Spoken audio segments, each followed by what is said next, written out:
Hello 啊，同學仔咧話佢最近要上 training，連坐3個鐘喎。有另一個同學仔咧就話要監考都係連坐2個鐘，坐完咧隻腳好痛啊。咁有咩方法咧？一路做嘢一路輕輕鬆鬆咁樣拉下筋咧？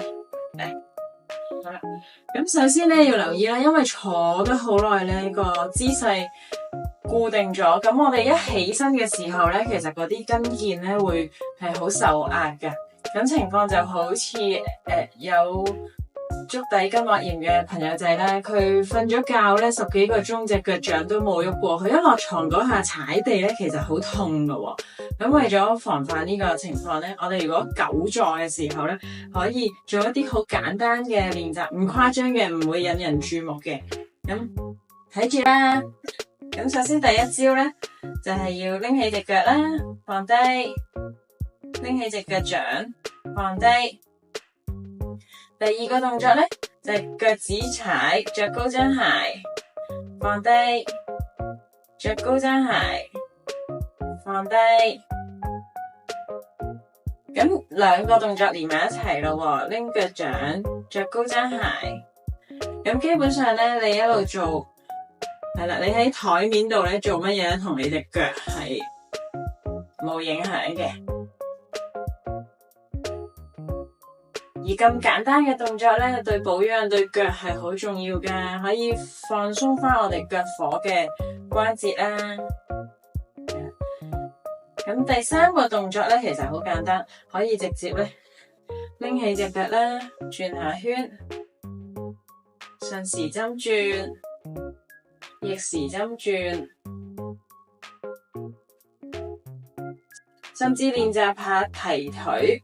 咁可以同時練埋個四頭肌，咁你隻手咧繼續喺台面嗰度咧打電腦啊、抄筆記啊，係冇影響嘅，係咪？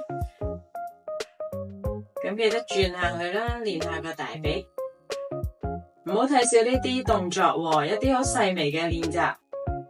你由3個鐘久坐隻腳唔喐，到3個鐘裏面可能得閒做1分鐘，得閒做1分鐘。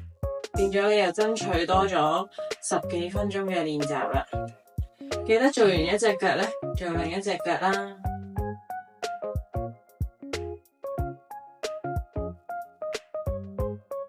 好，如果空間多啲咧，可以點樣做咧？首先咧，我哋避免翹腳啦，可以試下咧，將個腳打直咁樣擺喺度，然後咧，身體傾前，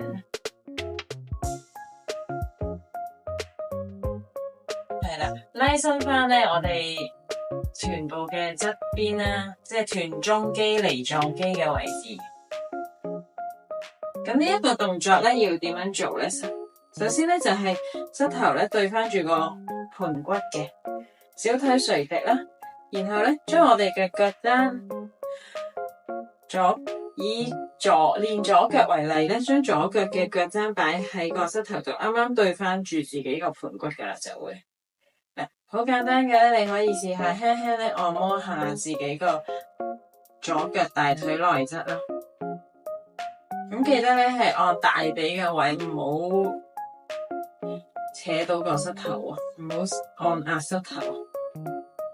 好啦，咁然後咧都可以試下自己主動個左邊嘅臀部收縮，鬆下佢，等佢嗱，一收縮嘅時候咧，個腳就會向下沉噶啦。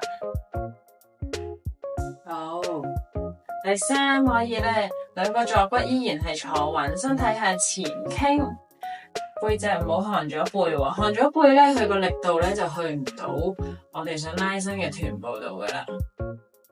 寧願唔使落咁低，但係將個力度咧集中喺我哋個臀部嗰度。係啦，配合埋呼吸啦，吸氣定一定，呼，睇下咧感覺係拉長啲個屁股，係啊，唔係壓個人落去。呼氣係拉長啲個屁股。如果柔軟度可以嘅同學咧，可以試下沉個手落嚟啦。咁譬如有時坐得耐啊，或者趕坐中途都有啲休息時間咧，可以咁樣做噶。喺office 嘅話咧，你可以加個 cushion 啦，係啦，咁樣係好舒服嘅。喺辦公室坐得耐都可以咁樣拉伸一下先至起身。其實唔使等到坐到唔舒服先做㗎喎。基本上我哋最少咧10分鐘就要轉一轉姿勢噶啦，去斟杯水飲又好，去下洗手間又好。咁記得個膝頭要對翻住第二隻腳趾公，同你個頭都係方向一致嘅。如果可以嘅同學直情趴落嚟啦。咁維持大概5個呼吸就可以翻上嚟噶啦。咁呢個坐喺度嘅拉伸大家記得 save 起佢咯。我哋嘅 WhatsApp 頻道已經上線，立即加入領取40歲以上人士專屬嘅健身解痛指南啦！